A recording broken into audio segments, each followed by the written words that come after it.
Hey everybody, Mega 31 here for FSI DFS. It is a big day for Major League Baseball. 17 games. You've got three double headers and regular games scheduled. So this video is going to cover the main slate. If you're interested in playing the 210 early slate or the 640 turbo slate, just pause the video, go to our channel and check out my breakdown for them, and then come on back and we'll get you all the information that you need for the main slate. So last night was a pretty good night.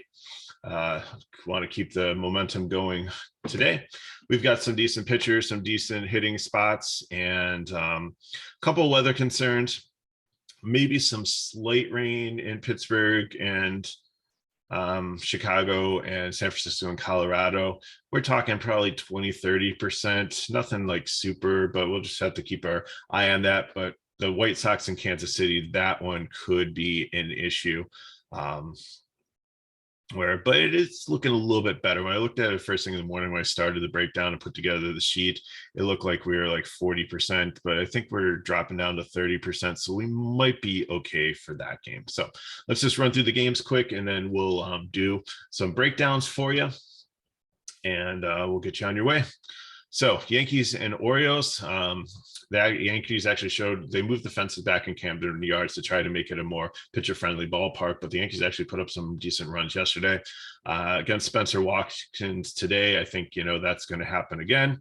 They have a 5.16 total. They're a negative 230 favorite. So that's sets up great for them. James Tyon, I think he's going to have a really good game against them. Also, not a huge K guy, doesn't go super deep. They're keeping, I think they've seen what's happened to some of their arms recently with fatigue. It's a long season, so, and their bullpen is really strong, so they usually don't let him go super deep in the games. They're almost becoming like him, like how the Dodgers treat like Gosselin and some of their players. But I think at 9-3, I think he is decent for tonight in the context of the slate, and I think he's going to probably be the top pitcher, and just in the matchup and what he brings there. So love the Yankee stack, love Tyon. Baltimore, if you think he's going to be too popular, it would only be a leverage stack, but there's really not pieces that I'm super interested in for them at all.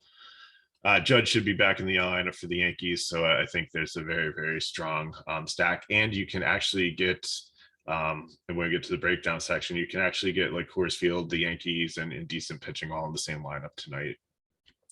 So next up, we have the Toronto Blue Jays and the Seattle Mariners.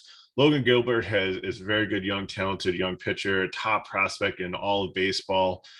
He faces a Blue Jays team who's not hitting as well as they start out the season in spring training, like really, but they've kind of slowed down. I know they've had some injuries in this lineup, but I think they're getting some people back here. So hopefully that they start turning things around. So they are favored and have a decent total, and Gilbert's the highest pitcher on the slate.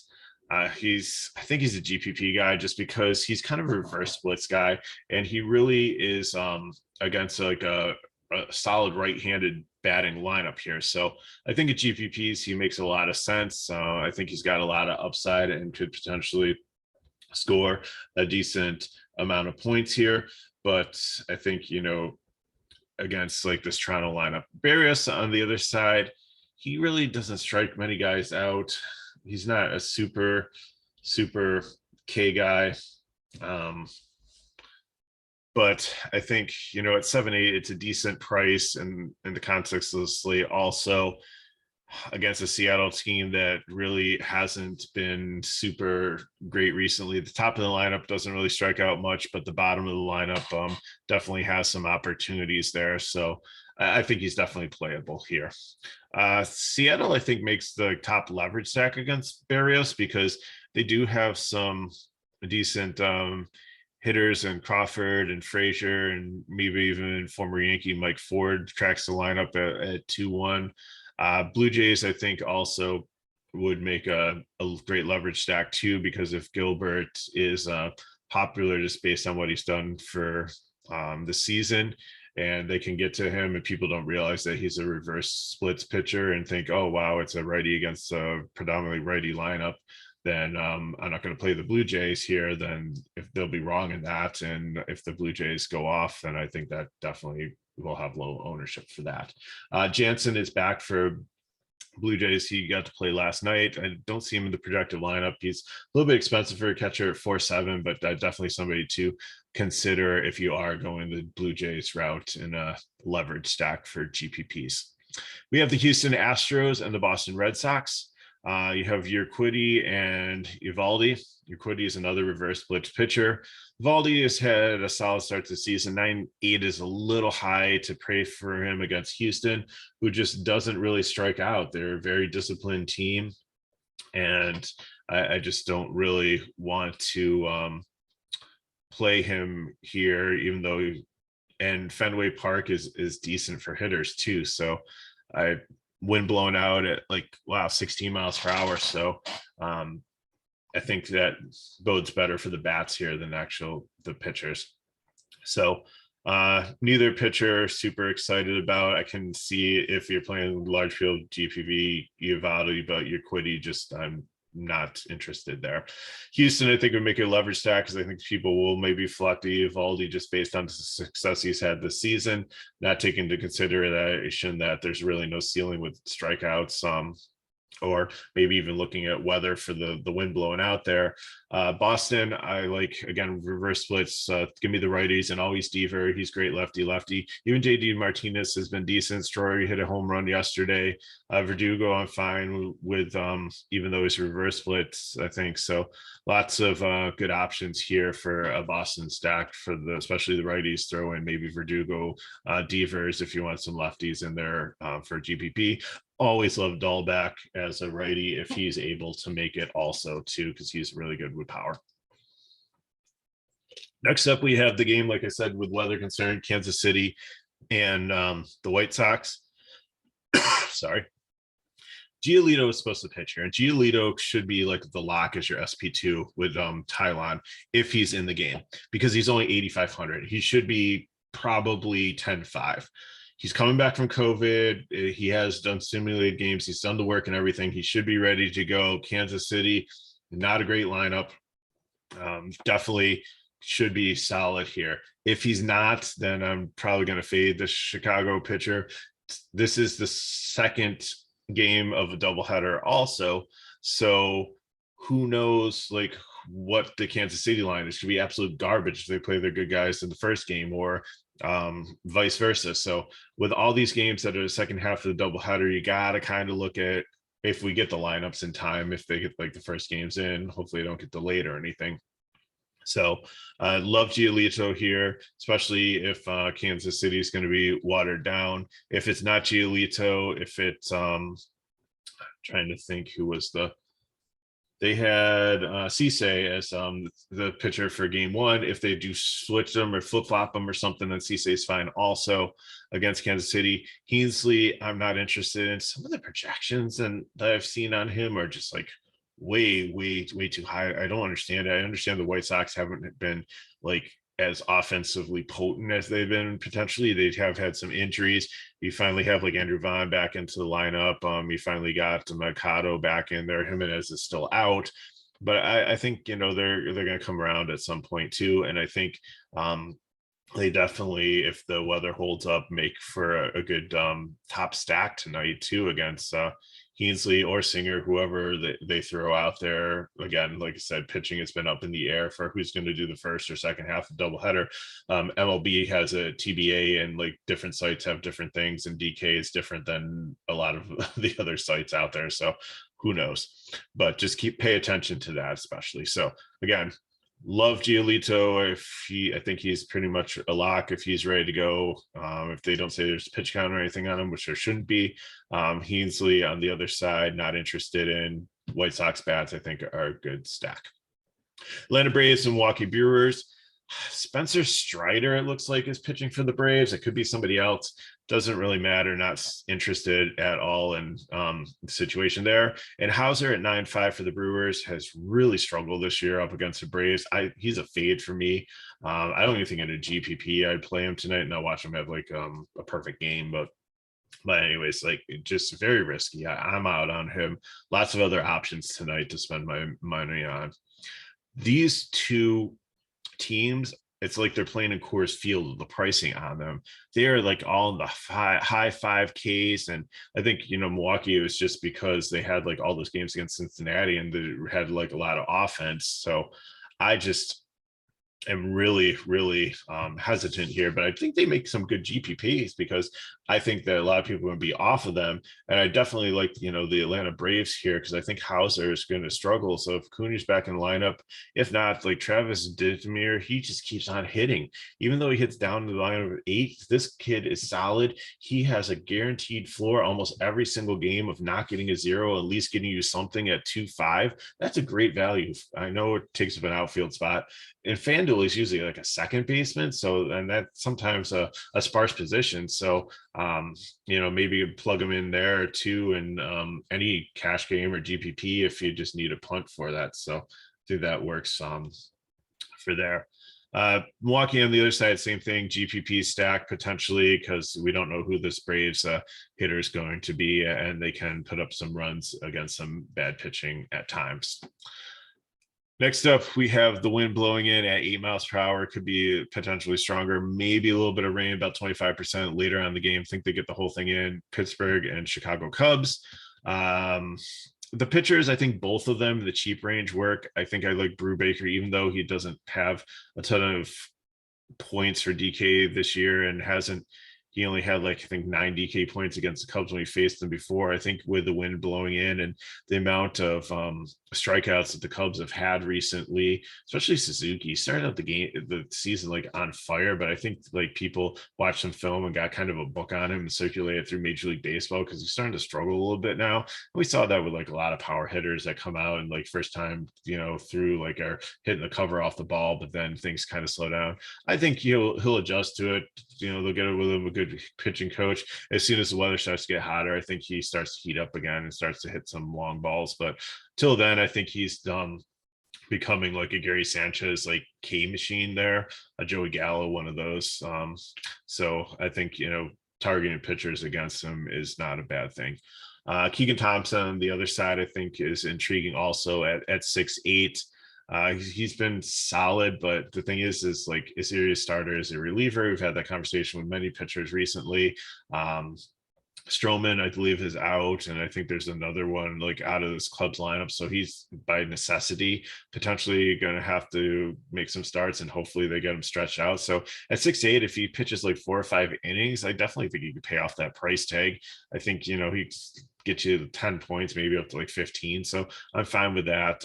Prefer Brubaker and Thomas, and there's a couple other guys that I'll get to in this price range, but I think the 7K to high 6K price range here between Brubaker, Caprillion, Detmers, and Thompson are where we're going to probably look for SP2s tonight if we don't go with like Giolito.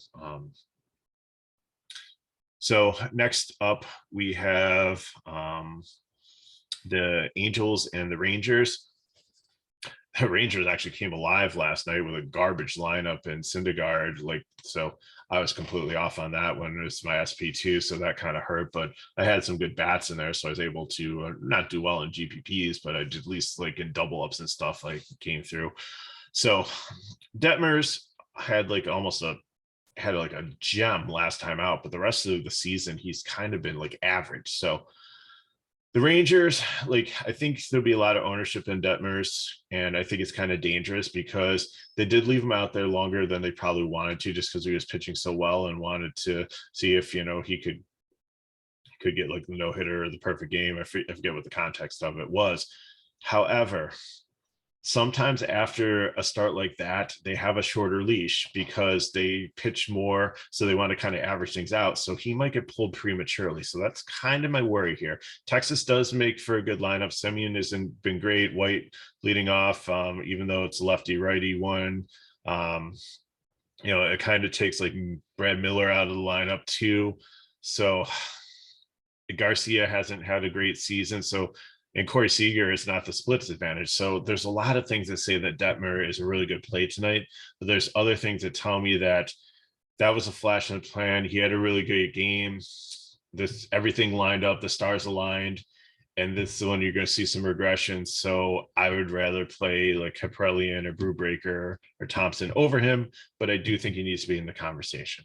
Hearn on the other side, same thing. I think maybe he'd be like the fifth one in here, but I really like this Angels lineup, especially against a lefty. If he was a righty, I think I'd be okay with it. But I love the top of this lineup. But then I also love the bottom of this lineup because I think they make a really, really cheap stack between like Duffy, Wallace at catcher at 2-1. Refino Velasquez is switch hitter. If Adele is in there also, they can make any stack work because they're in a really good matchup here with their splits advantage where they're batting. Texas does not have a good bullpen. So the bottom of this, and that's why I have LA listed as twice. I have them as the top GPP stack for the upper bats, and then I have them as the top cheap stack for playing the 6 through 9 cheaper guys here.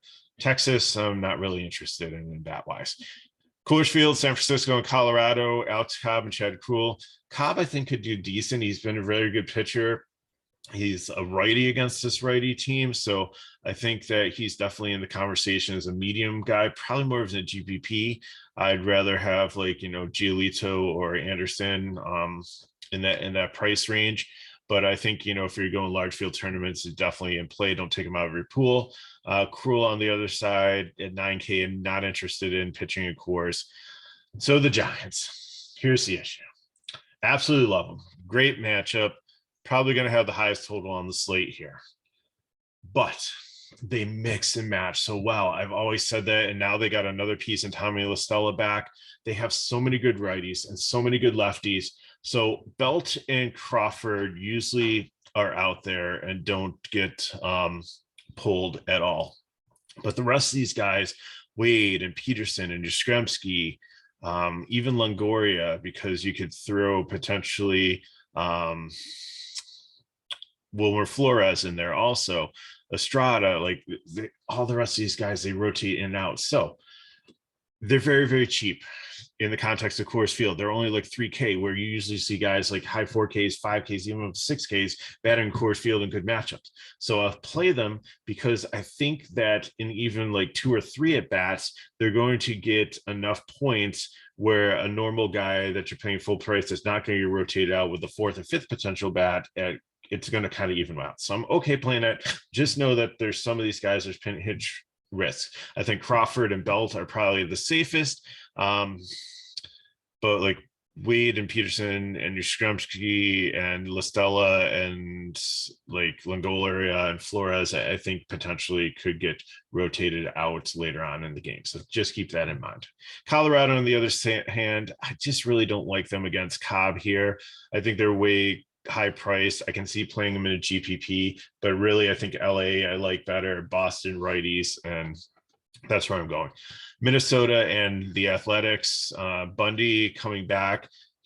Keep an eye on him. He might be just a potential long reliever. He's coming back from COVID. They might have an opener, and if that's the case, not interested. If he's there against this A's lineup and he's actually going to go and pitch like 5 or 6 innings, then I think he's perfectly fine in this price range. Kaprelian on the other side, I think, is probably a really good solid candidate for your SP2 against this Minnesota team.